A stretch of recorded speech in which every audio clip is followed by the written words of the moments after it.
Welcome back to the Under Pressure podcast. I'm very excited to have with me today Jay Hawreluk, the CEO of AcuMax. Thanks, Jake. Good to be here again. Thank you very much for joining us again. Jay, our last episodes were fantastic, and we really got into what AcuMax is and what you can do with AcuMax and how you can take your company to the next level. So what I'm excited to say is, once again, and we had a lot of people take us up on this offer, and I want to have this at the top of the show for anyone who's just hopping in and doesn't know Jay. Go check out the other episodes with Jay about AcuMax, but we have a great offer. You can text Jake, Jake, to the phone number 218-517-7985. And Jay, what happens when they text that phone number? When they text it, they'll get the opportunity to take a complimentary AcuMax Index. And then when it's complete, their reports will be automatically sent. It takes 3 to 5 minutes to generate the report, but they'll get them right away. So I know that I got some great responses. People love that. We had a lot of listeners love being able to have their complimentary AcuMax done, and it really is impressive, and it's very useful. So go do that. Take us up on that. That is in the description, as it will be also in the video here. So Jay, let's just get right into it with what are we talking about today? We're talking about A Drive, and for anyone who doesn't know, you'll have some examples. I'm sure you're going to tell us all about it, but give us a little backstory for anyone who didn't listen to the other episodes. What are the drives and what is A Drive? Well, first of all, let's start with what is the AcuMax Index. Yes. We are considered a personality assessment, but we're really not a personality assessment. What does that mean? All personality assessments, with the exception of AcuMax, are based in the social sciences, the observable behavior of people. We are based in the neurosciences. In the 18 to 24 month period, after any person on the planet is born, certain chemicals come together and they create specific neural pathways. All right? These pathways never change. Behavior and personality change due to external influences. Where I'm born, upbringing, education, age and maturity. Personal responsibilities will change behavior. It's why none of us on the call act the same way today as we did when we were 17 or 18 years old. But our wiring was the same. Now, during this formative time period, this 18 to 24 month formative time period, there are millions of pathways created. Millions. We measure 4. A, B, C, and D, and how they apply in business and relationships. And let's just face it, business is just relationships. So what we're going to really kind of be calling these little snippet sessions are getting rid of people clutter. Because people clutter occurs in the work environment, it includes a personal environment, and people clutter is just things that cause issue between people. When I know how somebody is wired, it takes the mystery of the individual away. Now, the 4 drives: A is dominance, B is communication, C is patience, and D is certainty. Now, we're just going to talk about the A drive today, dominance. So when you take the AcuMax Index, you'll notice the location of the drive dot. It'll either be right of the green norm line or left of the green norm line. If it's right of line, we call that drive high. That applies for all of them.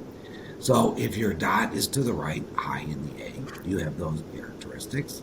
If your dot is to the left of the green line, low in the A, you have those characteristics. And if it's close to the norm, the system will actually calculate it and you'll know. All right. So basic characteristics of someone who is low in the A. They are innately team-oriented. They prefer options in decision-making. They want the idea that best benefits the team or the organization. Thus, getting options helps get the best idea. The opposite is the high side, and the beauty of this is what the low side likes, the high side's not so crazy about. What the high side likes, the low side's not so crazy about. So it's high in the A. We are individuals who prefer our way of doing things best. We're most engaged with our thumbprint on ideas and plans of action. All right. We really want to defend our way of going forward. So higher in the A, oftentimes I'm more assertive in defending my ideas, my viewpoints on things that are important to me. I like to accept elements of conflict. Doesn't mean to beat people up, but I will defend my ideas. Low in the A, although team-oriented and like options and decision-making, prefer less assertiveness in the environment. They prefer less conflict. They want minimal conflict. But this is what can happen. So in the business environment, you have high A's and low A's in every organization. Oftentimes in meetings, high A's will dominate the agenda because they want to fill the environment with their ideas and their way of doing things. We all know a high A. Huh? We all What's know that? a high A. We all know high A's. Absolutely. We all absolutely do, And here's the thing about ideas. Everybody has ideas. It doesn't matter whether your A is high, your A is low. We all have ideas. It's how much we value them and want to get them out into the marketplace, into the arena. So, for example, an ideal high A meeting, there's yelling, screaming, breaking of glass and furniture, and then we go out to dinner together afterwards and say, wasn't that fun? Because high A's by their nature accept elements of conflict. They like some of that headbutting. It actually gives them juice. Low A's, on the other hand, don't prefer it. Low A's say, well, hey, let's look at what we have to solve. Let's consider options, make a decision, then go out to dinner together. And high A's go, well, that's kind of boring. All right? So it's very perceptionally driven. And I do things in a bit of hyperbole to get the point across. All right? So it creates a disconnect that occurs in the environment. So oftentimes what will happen, and this is key, whenever you're dealing with a high A, when they challenge you, it's not a personal attack. They're saying, defend your idea, because if you challenged me, I'll defend mine. Oftentimes what happens in the work environment is low A, I just don't prefer the conflict. But remember, we are all free thinking beings. So a high A will go after a low A, give a lot of conflict. The low A just says, hey, fine, man, we'll do it your way. Yeah. And then they walk out the door and do it another way because we're free thinking beings. So it's a head scratcher. The high A's, they told me they'd do it my way, but they're doing it a different way. The low A's like, I'm doing it a different way because I don't believe your idea is best. That's the critical aspect of it. So one of the things that we recommend in the business setting, when you have a meeting, number one, put a time limit on the amount of time somebody can contribute. Make sure all people can contribute.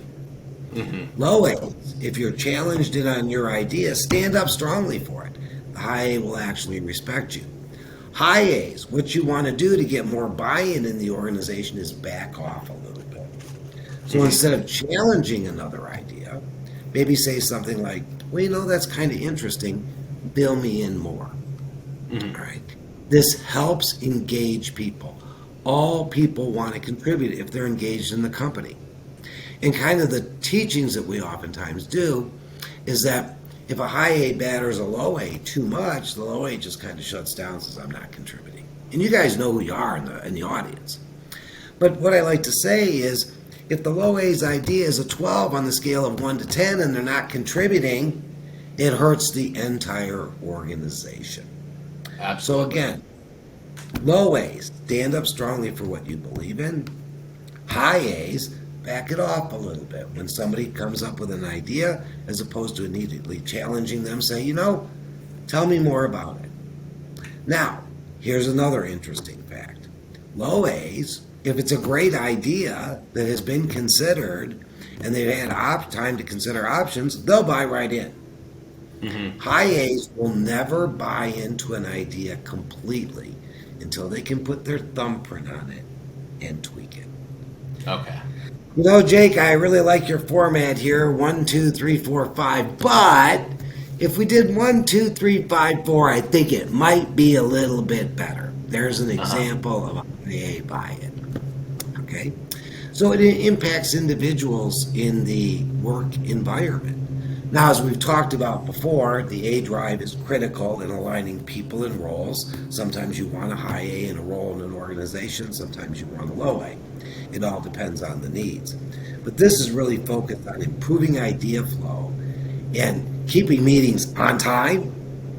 Because kind of one of the jokes is, how long is a half an hour high A meeting? Well, if it's important, it could go 2 hours. Yeah. So that's why I say put time limits, allow everybody to contribute and engage. Again, the quality of the idea has nothing to do with the location of the A drive. It's just how I value that idea. All right.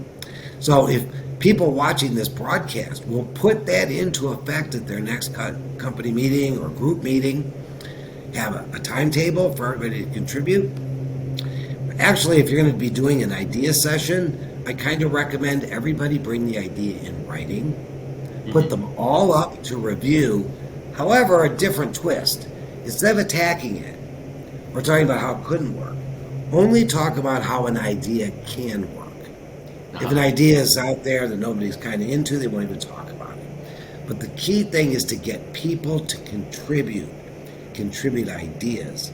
Because what does that do for your company? It improves engagement, and it allows other individuals to be more engaged.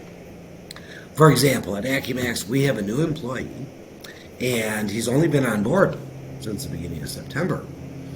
And so I said to him, one of the things I want you to do, and he's a low A, I said, I want you to do is look at the things that we do and come up with a better idea if you have one. He has already contributed 3 or 4 ideas that have been, I believe, solid improvements. And he just loves being able to contribute. Everybody does. I have a predominantly high A organization, 70% high A, 30% low A. But we make sure everybody can contribute, everybody can have ideas. And one thing I say in my company, and hey, anybody's welcome to borrow this, is you may not always get your idea. You may not always get your way. But guaranteed, you will always be heard. And that, I love that is very important. And people are reasonable. Now, I want to do another quick example in a personal relationship, okay? Because we have, obviously we have our business lives, we have our personal lives. And you can have, in a personal relationship, you can have 2 low A's together, 2 high A's together, a high A and a low A, it kind of mixes, People have asked me, based on my wiring, who should I be with? Well, relationships are more intense than that. There's personal likes and dislikes, et cetera, et cetera. But once you're in a relationship, understanding this can really help. So, for example, kind of the issue I like to do is, this is 2 low A's in what's for dinner. What do you want for dinner? Well, I don't know. What do you want for dinner? Well, I don't know. What do you want for dinner? Would you like Mexican? Well, only if you'd like Mexican. Would you like Italian? Well, only if you'd like Italian. And the conversation goes on and on. Because why? Both are accommodating to the other. Yeah. Actually, my stepdaughter and her husband, they're both low A, and they'll have through that conversation. If they can't come to an agreement, that'll make for Angie what she wants. Angie will make Fred what he wants, Kind of a real low A situation. Now, 2 high A's in what's for dinner. What do you want for dinner? Well, I'd like steak. No, we're not going to have steak. We had steak earlier. What about chicken? No, I don't want chicken. What about spaghetti? No, I don't really want spaghetti. We'd rather have ravioli. And it goes kind of back and forth. All right. Again, things that are important to us. Now, I'm a high A, married to a high A, but I don't cook. So I'm a smart guy and says, hey, whatever you want to serve is fine with me, okay? But oftentimes it happens. And then the high A, low A relationship. So the low A says, where do you want to go to dinner? The high A says, let's get Japanese. Low A says, great. High A says, where do you want to get to dinner? Low A says, low A says, where do you want to go to dinner? The high A says, well, let's get Italian. Low A says, great. Next time, the high A says, hey, let's go out to dinner and get some steaks. And the low A says, great. Next time, the high A says, let's go out to dinner and get some seafood. And the low A says, great. And this goes on and on and on. Until one day, the high A says, hey, let's go out to get dinner and get some German food. And the low A says, you know what? You never let me pick. It happens. Why? The low A, by its nature, is accommodating. So I agree, but every person wants to contribute at times. And it's kind of a joke that we've done sometimes in a couple session.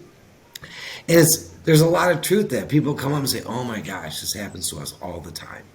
So the key thing is, especially if you know who the individual is, something easy to say, I know you're low A, you always give in to what I really want to do, but I'll tell you what do you really want tonight? And this can be done in projects or ideas. I had a client come to me and he's high A and his spouse is high A. And they came to this determination a few years ago. They call it level 10. So he'll say to the spouse, is this a level 10? And the spouse replies, yes. He's like, then I know I got to back off and let them have it their way. So there's different things like that, but it really helps because here's the reality of it. When I'm happy and satisfied at work and I don't have people clutter, I'm more productive. When I'm happy and satisfied at home and I don't have people clutter, I'm just happier. I mean, when your personal life is not good, it can affect your business life.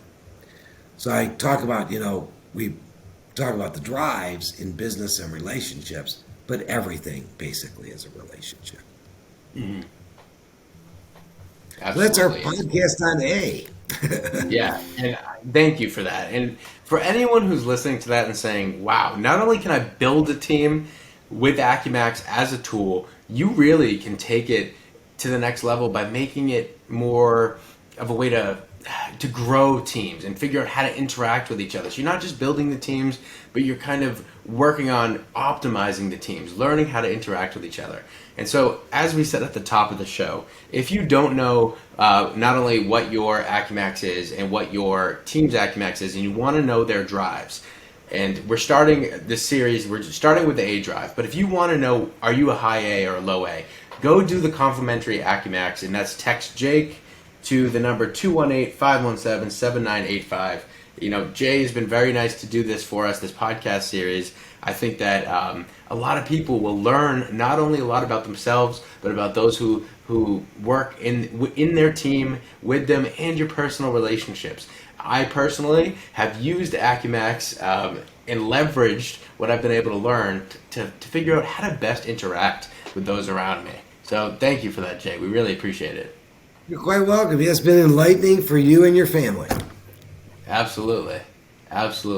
So, Jay, thank you for the examples. I just want to ask this question.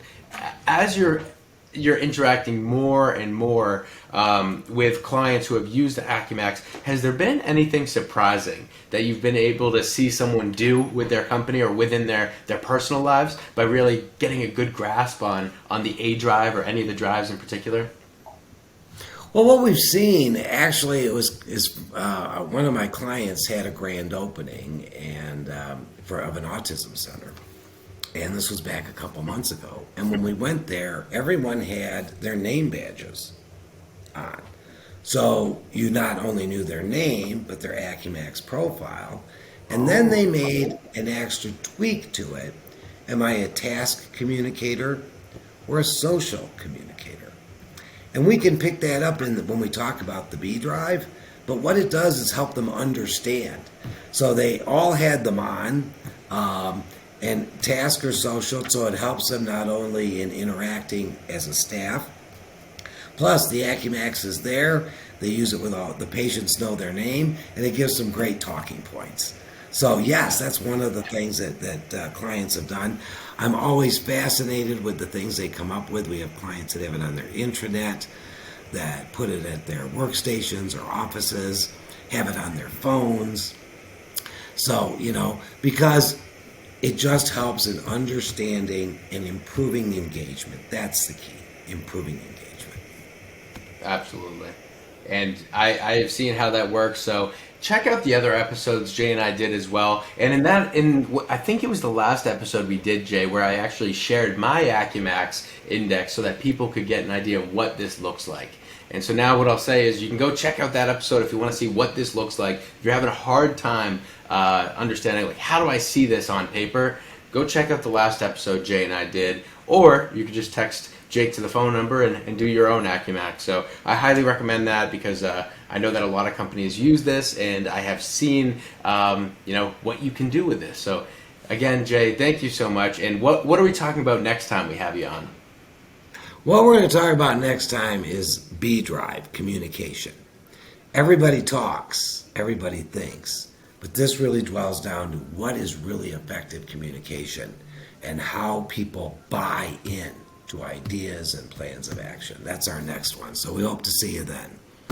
We will. So thank you very much for everyone who tuned in today. I appreciate everyone in the audience, and I would really appreciate it if you could like, subscribe, rate and review the podcast so that it gets seen by more people. And then more importantly, as I've said in every other episode, if you know someone who could benefit from listening to this podcast and the amazing experts and movers and shakers we bring in, like Jay, then please share this podcast with them. Share this podcast with anyone who could benefit. So thank you very much, Jay. Thank you very much to the audience, and stay tuned to to hear the amazing roster of guests we have coming in the coming weeks. So thank you to everyone, and we will see you next week. If you haven't subscribed, go ahead and smash that subscribe button. And don't forget to hit the bell so you won't miss our next episode. This episode was produced by Jake Aronson. This has been a Pair Payments production.